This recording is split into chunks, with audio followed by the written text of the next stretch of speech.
I personally believe within 5 years, there will be no Taiwan issue. We'll resolve that. Nobody can stop China. In the past 3 days, you may know in Singapore, there is a so-called Shangri-La Forum. And many people noticed the first day of this year's forum in the May 31st, the two ministers, defense ministers, met together, right? One is Defense Minister Austin from US, and another is Mr. Dong Jun from China. I think the media pay a lot of attention to this high-ranking meeting. And many people noticed during the dialogue between these two defense ministers, Taiwan issue is a very hot issue, very prominent issue. Mr. Dong Jun from Chinese side made it very clear, Taiwan is the real red line of China. Taiwan separatists and some people from outside the world, if they want to play the card of Taiwan, they're going to counter back from China. In recent months, people who pay attention to Taiwan issue should notice that this issue become hot again.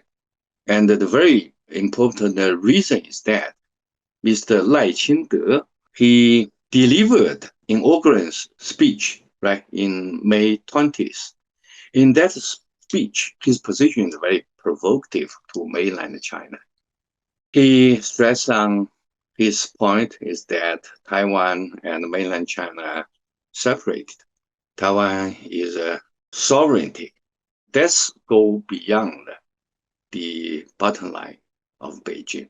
That provocative gesture made Beijing very angry. You see some measure taken by Beijing. One is military exercise surrounding Taiwan.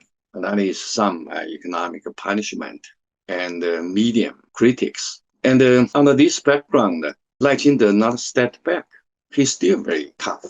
And behind him, some US politicians give him a support. So that makes the situation around Taiwan really dangerous. As you may know, Taiwan is part of China and trace back to many years ago. If you're interested in Chinese culture, you should know the story of 3 kingdoms. Right? In Chinese, we call it the 三国演义, the game of 3 kingdoms. And one of the kingdom is so-called Dongwu. And the leader of Dongwu, called Sun Quan, at that time, he sent his general ship to Taiwan and claimed the sovereignty of Taiwan. So this claim of sovereignty can trace back to nearly 2,000 years ago. But in modern history, because Qing dynasty defeated by Japan Empire in 1894, so-called 甲午战争, the war occurred in 甲午 year. So Taiwan separated 50 years to Japan Empire. But after the end of Second World War, Taiwan back to China. The later time of Second World War, there is a so-called Cairo Declaration signed by 3 leaders of the world at that time. One is Franklin Roosevelt, the President of the United States, and Winston Churchill of Great Britain, and Mr. Chiang Kai-shek, the leader of the Republic of China at that time. According to Declaration of Cairo, the Cairo Declaration, the Japan Empire must retain all the territory they seized from China.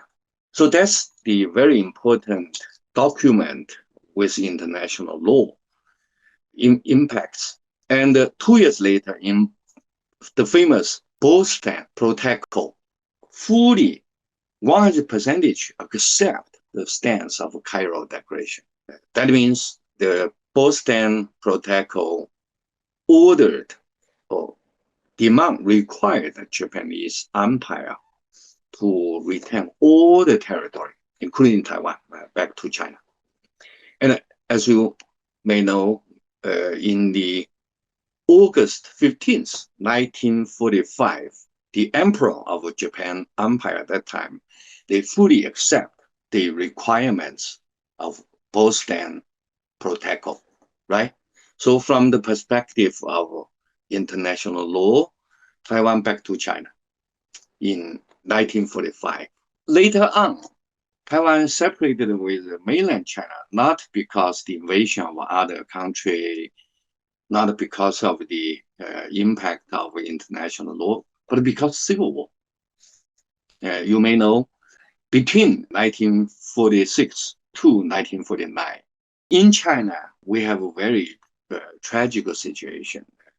At that time, the two major parties, one is the Communist Party of China, one is Nationalist Party of China. They fight each other. We fell into a civil war. And the result of this civil war is that Kuomintang, the so-called Nationalist Party of China, they fled to Taiwan. Then leads to the separation of Taiwan with mainland China until today, right? So basically speaking, now Taiwan and mainland China separated for a while because civil war is a result of civil war. And both sides, during when Kuomintang ran in Taiwan, both sides declared they represented the whole China. But in recent years, when DPP, Democratic Progressive Party of Taiwan, came into power, they changed their attitude. They changed their political position. They tend to legally separate Taiwan from whole China. That's something not acceptable from Beijing's perspective. So that's why in recent years, the relations across Taiwan Strait become very unstable. But up to date, the leaders in Beijing, their position looks like this. China will be unified, but Beijing side put peaceful unification on the very top. Although mainland China owns obvious military advantage, Beijing now owns the choice of use of force to unify China. But up to date, the leaders in Beijing still put peaceful unification on the very top, right? So that's the main reason why although the cross-Taiwan Strait relations has problem, but the situation around the Taiwan is still quite peaceful.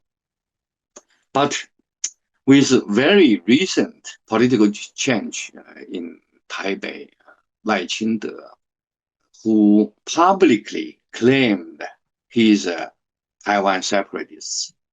With Lai Ching-te, this Taiwan separatists came into power. Then the situation now facing some danger. And make things worse is that although Taiwan issue basically is an internal issue of China, because as I mentioned, it's a result of the civil war. But at the very beginning, the United States involved in China's civil war. You know, during the civil war between 1946 to 1949, U.S. backed Kuomintang, backed the Nationalist Party of China, right? So to some extent, the U.S. involved in China's civil war. And after Kuomintang fled to Taiwan, the U.S. gave full support to Taiwan, including military support. So that makes the situation very complicated. Legally speaking, Taiwan issue is an issue of Chinese internal affairs. But because this historical reason, the U.S. is a party involved in this game.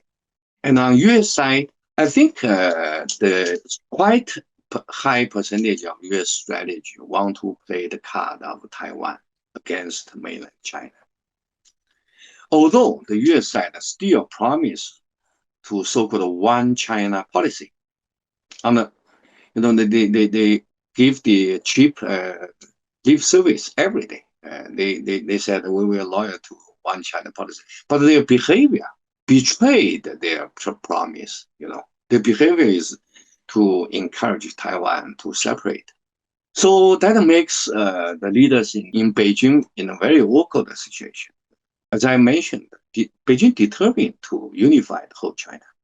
That's a promise to the whole nation. On any circumstances, Beijing will not give up this stance. We will unify the whole China. Now the new situation in Taiwan in U.S. forced Beijing authority to give more serious consideration of a non-peaceful unification. So that makes the situation looks much more dangerous than before. As all know, this year, 2024, is the general election year of the United States, right? And compared to previous election, this year the partisan politics is really get worse, right? Democrats, Biden side, they legally sued the former president Donald Trump, and put Trump in a very dangerous situation. On the other side, the Republican side, quite a lot, the Republican supporters become more and more enthusiastic to support Donald Trump. So the split of partisan politics is really get worse. Whether this election can end in a peaceful way, we don't know. As for the result, from Chinese perspective, there is no substantial differences between the two candidates. As for Taiwan, I think no substantial differences. Both of them will play the card of Taiwan.